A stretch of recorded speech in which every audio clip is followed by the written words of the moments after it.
No Rio de Janeiro, centenas de pessoas aguardam na fila por um leito de UTI para tratamento do novo coronavírus. Para ajudar no enfrentamento à doença, o Instituto Estadual do Cérebro destinou 44 leitos para pacientes da Covid-19. Desde março, o hospital, que é referência nacional em neurocirurgia, vem se dedicando a cuidar de pessoas infectadas. No programa de hoje, eu vou conversar com o diretor médico do Instituto do Cérebro, o neurocirurgião Paulo Niemeyer Filho. Olá, doutor Paulo Niemeyer, bem-vindo, obrigada pela presença. Bom dia, Fernanda, eu que agradeço. Doutor Paulo, como foi a decisão aí de colocar o Instituto do Cérebro, né, nessa guerra contra o coronavírus? Na realidade, foi uma decisão da Secretaria de Saúde. O secretário, há uns meses atrás, já nos deixou prevenido que talvez viesse a precisar de leitos de terapia intensiva. E lá nós temos 44 leitos muito bem equipados. Então, não havia como recusar de apoiar e de participar dessa guerra que a gente já antevia, né? E então, desde então, nós estamos adaptados a isso. Na realidade, o que parou no hospital foi o centro cirúrgico, e os demais setores continuam funcionando, os pacientes que já se tratavam lá continuam sendo atendidos nos ambulatórios, com um espaçamento maior, de máscara, com toda a proteção, a radioterapia continua funcionando, o Gamma Knife. Então, os vários setores continuam em atividade, com exceção do centro cirúrgico, que parou para poder disponibilizar os 44 leitos de terapia intensiva. E como é que essa decisão afetou o dia a dia lá do hospital? O senhor já está falando um pouquinho, né? Mas em relação aos médicos, aos enfermeiros, todo mundo teve que se adaptar aí a uma nova realidade.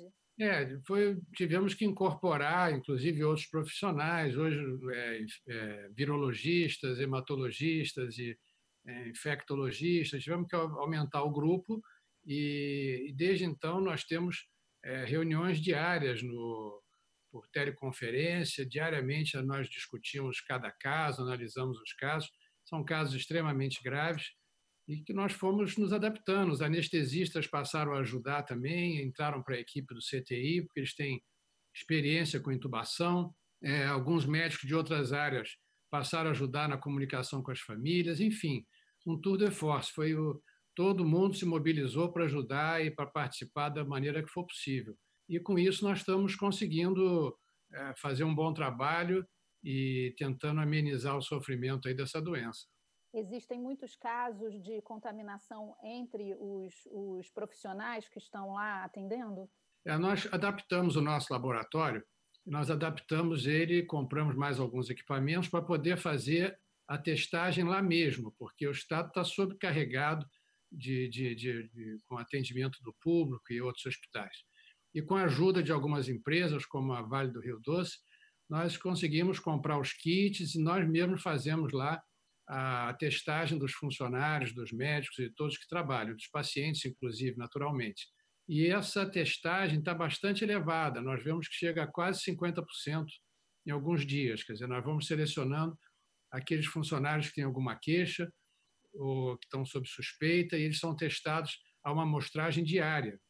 E está chegando a 50%. E esses funcionários, então, eles têm que se afastar temporariamente e depois eles voltam.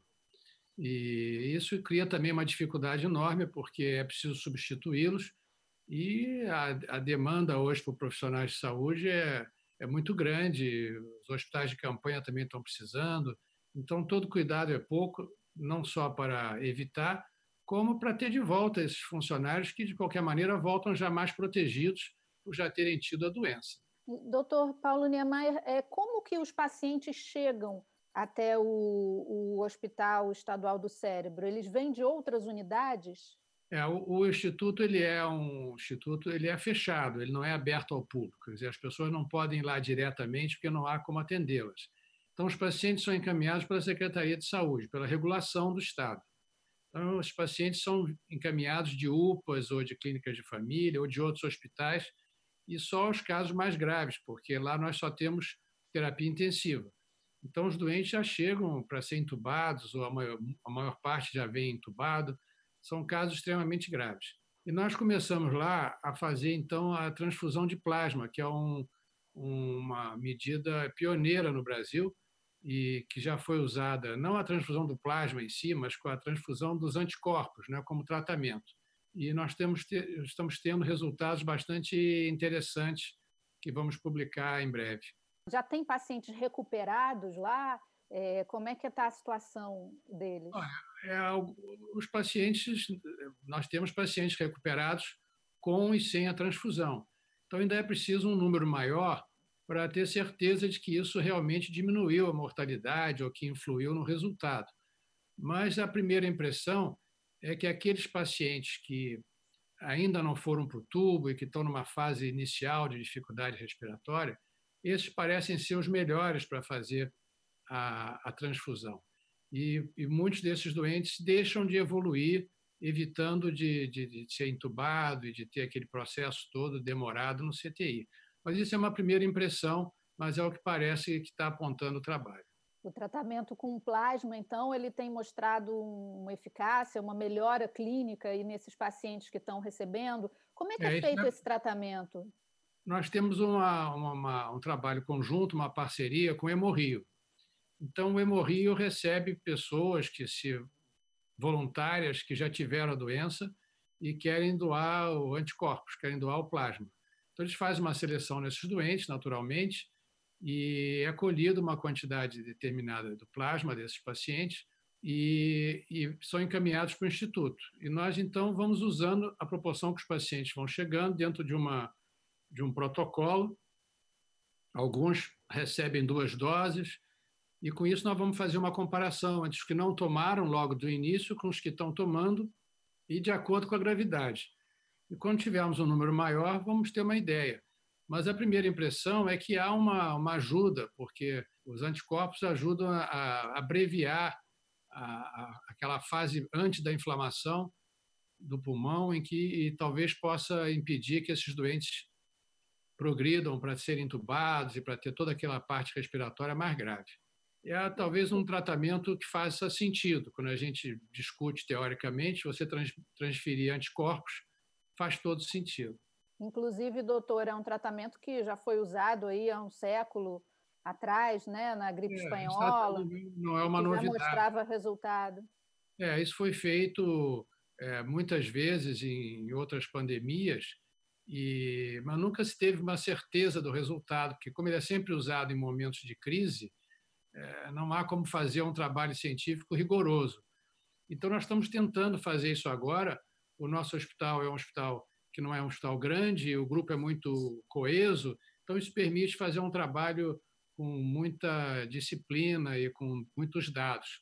É possível que a gente tenha um resultado disso satisfatório para publicar. O senhor acredita que é uma terapia que pode ser aplicada numa escala maior? Certamente. E o ideal até é que isso, provavelmente, se os resultados forem confirmados como sendo bons, isso vai ser ampliado. Basta que outros bancos de sangue passem também a fazer a colheita e distribuir para os hospitais. Então, nós estamos com uma certa pressa de tentar identificar quais são os pacientes que se beneficiam para que isso possa logo entrar em uso. As publicações das pandemias anteriores indicavam uma redução de quase 50% na mortalidade. Então, o que a gente quer realmente é confirmar que isso ocorra realmente. E outras unidades hospitalares, unidades de saúde, estariam aptas a aplicar esse tratamento também? Sim, isso não tem nenhum mistério. Quer dizer, a transfusão de plasma é uma coisa que já se faz há muitos anos para outras doenças, para distúrbios de coagulação, transferir elementos de coagulação.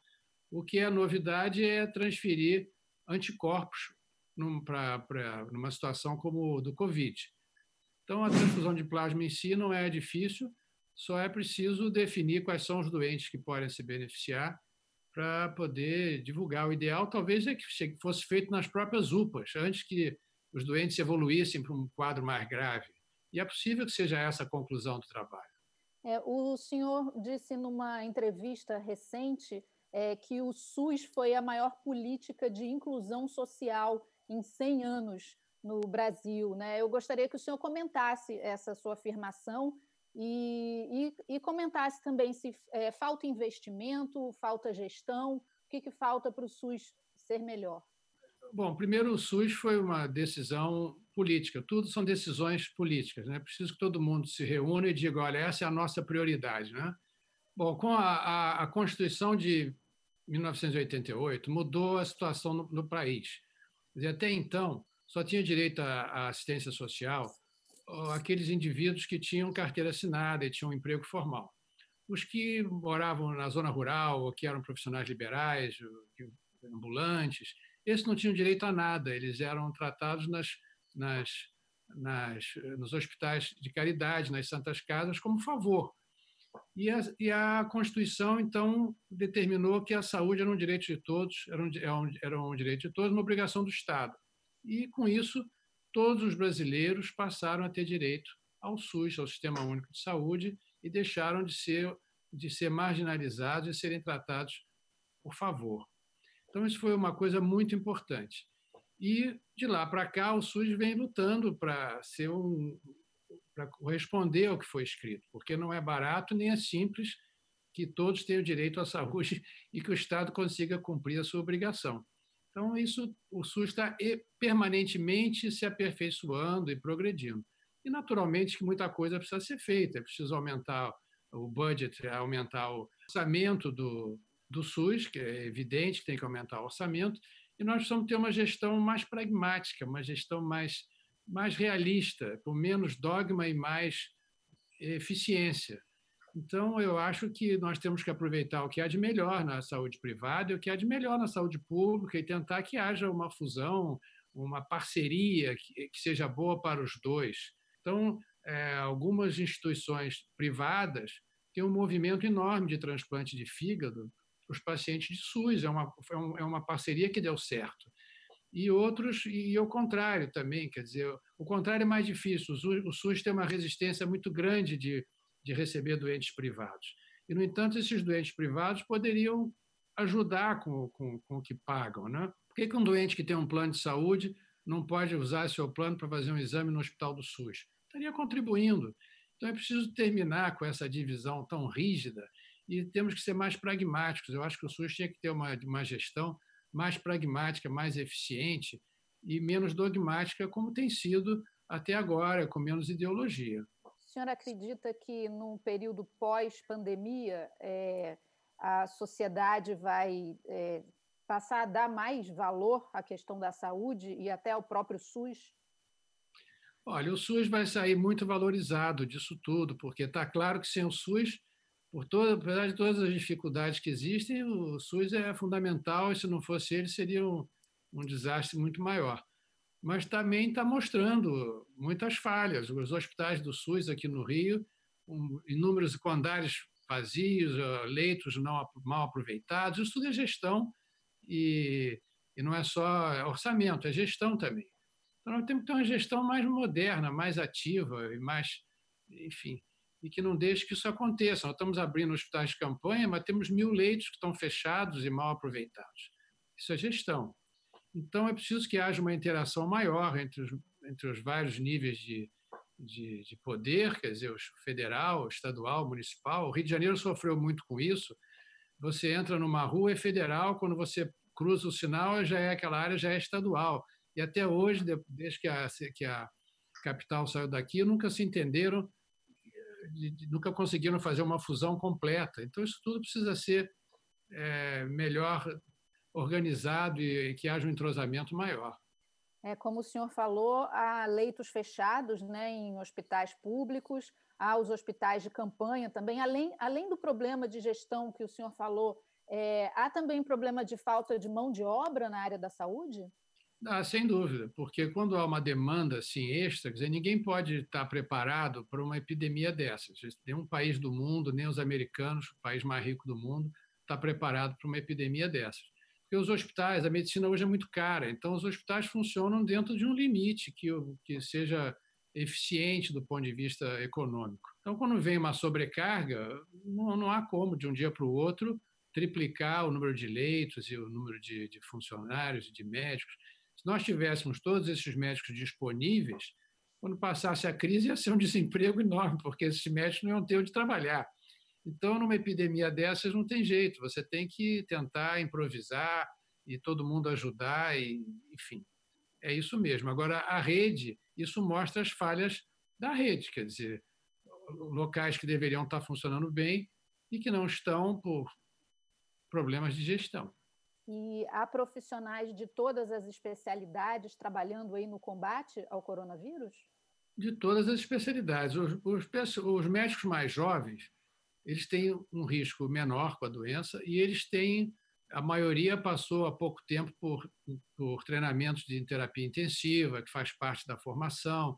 Então, eles têm algum traquejo, algum conhecimento de terapia intensiva e eles mais rapidamente podem ser treinados para ajudar. E isso é o que tem acontecido. Os anestesistas também são muito importantes nessa hora, porque também trabalham em terapia intensiva. Todo mundo que puder colaborar, vai colaborar e nada será perfeito, mas é por aí que nós vamos tentar salvar a população. Doutor Paulo Niemeyer, o senhor é neurocirurgião, né? Um dos maiores nomes do nosso país nessa área, e alguns estudos têm apontado uma conexão entre a Covid-19 e os acidentes vasculares cerebrais. Que conexão é essa? O senhor pode falar um pouquinho sobre isso? Fernanda, uma das coisas mais graves que o Covid cria é o distúrbio da coagulação. Então, já se viu que, além da inflamação, há um distúrbio da coagulação importante que contribui para essa piora respiratória, que ataca todos os órgãos do organismo. E o cérebro também. Então, o vírus ele provoca lesões na parede das veias, das artérias, que desencadeiam um excesso de coagulação, desencadeiam uma hipercoagulabilidade, que se chama. E esse excesso de coagulação ocorre tanto na periferia, nos braços, nas pernas, como no cérebro. Então, alguns doentes estão tendo trombose cerebral desencadeada pelo Covid, muitas vezes como primeiro sintoma. Então, o doente tem um AVC, você acha que é por qualquer razão das mais conhecidas, e quando vai ver, ele está com Covid. E isso tem ocorrido não só como primeiro sintoma, mas às vezes durante o decorrer do tratamento. Então, isso é um agravante, isso é uma preocupação, e o anticoagulante, hoje, talvez seja o remédio principal no tratamento dos pacientes que estão internados com Covid, que é a trombose arterial, periférica, venosa, enfim, o distúrbio da coagulação. Entendi. Doutor Paulo, o senhor acredita que ainda esse ano, ou em quanto tempo, será possível ter uma vacina para essa doença? Fernanda, as informações são muito desencontradas, né? Quer dizer, todo mundo anuncia que a vacina está saindo e é difícil saber qual é a verdade disso tudo. Por vias normais, isso levaria uns 2 anos, porque a vacina tem que ser testada em animais, depois em humanos, tem 3 fases de teste até chegar ao uso do público. Mas há uma esperança, se for verdadeira, de que há uma universidade na Inglaterra, em Oxford, que já vinha trabalhando na vacina para o Covid já há mais de 1 ano. Então, já venceu a maior parte das etapas de teste e de segurança. E se isso realmente for verdade, é possível que em 6 meses ou menos de 1 ano a gente tenha aí a vacina. Mas essa é a única esperança de ser a curto prazo, é esse grupo inglês, se realmente o que a imprensa está dizendo for verdadeiro. Senão vai ser demorado e é a única maneira de curar.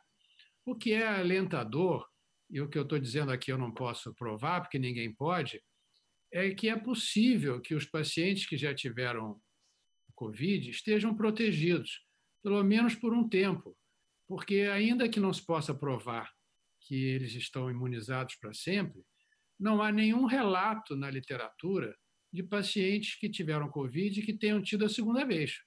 Então, não se pode provar, mas também não há nenhum relato nos últimos meses, nem nos Estados Unidos, nem na Europa, de alguém que tenha tido 2 vezes. Então, isso é alentador, isso quer dizer que, com o tempo, quanto mais cidadãos forem contaminados, menos circulação o vírus vai ter, e isso vai acabar formando um cinturão de proteção para a população, que é o que eles chamam de imunidade rebanho. Quer dizer, a partir de um certo número de pessoas infectadas, o vírus deixa de circular. E, naturalmente, que para isso é preciso que as pessoas que tiveram estejam realmente imunizadas. E o que dá uma segurança para quem já teve, até de poder, né, quem está na área médica, por exemplo, de continuar lidando dentro do CTI e com doentes contaminados, sabendo que já tem alguma proteção. O senhor acredita, de acordo com os números que a gente tem aí de pessoas contaminadas, doentes e até de mortes, infelizmente, no Brasil, o senhor acredita que já é hora de começar um relaxamento do isolamento ou ainda não? Não, pelo contrário. Eu acho que nós estamos num momento em que a discussão é o maior fechamento possível. O que limita esse fechamento absoluto é o problema social que se acompanha. Então, é muito importante que o governo possa entrar com ajuda, com alimentação, com uma bolsa, enfim, o nome que for, e isso é o que traz a maior dificuldade para fazer o fechamento completo. Isso é que seria o ideal nessa área.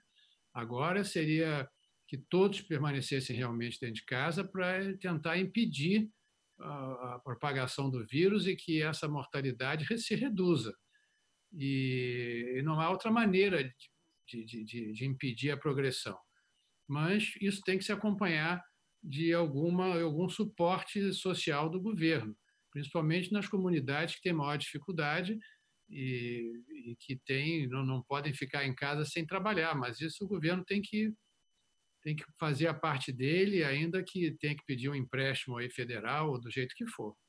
E países que estão conseguindo ter uma resposta aí melhores, né, do que o Brasil, o senhor acredita que eles estão fazendo um isolamento mais bem feito ou eles estão conseguindo fazer como o senhor disse, essa chamada contaminação do rebanho? A contaminação do rebanho vem com o tempo, isso enfim, vem com o tempo. Eles conseguiram diminuir pelo confinamento. Agora, você tem que comparar os países, quer dizer, você fazer um confinamento num país em que a maioria da população pode sobreviver confinada durante um mês ou dois, é diferente de um país onde a maior parte da população precisa ganhar o dia a dia no seu trabalho. Então, você obrigar essas pessoas a ficarem 30, 60 dias dentro de casa, isso só é possível se o governo entrar com ajuda. Então, na Europa, que o padrão de vida mais elevado, é mais fácil de você fazer um confinamento. Mesmo nos Estados Unidos já é mais difícil de fazer, porque já tem um desnível social maior e o governo americano está dando um cheque de $1.000 para cada cidadão. Isso não está dentro da nossa realidade. Mas mesmo lá, para fazer um confinamento, ele teve que entrar com ajuda.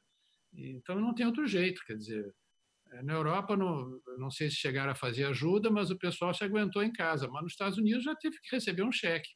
E aqui vai ter que ser a mesma coisa, não tem jeito, senão vai ser um desastre.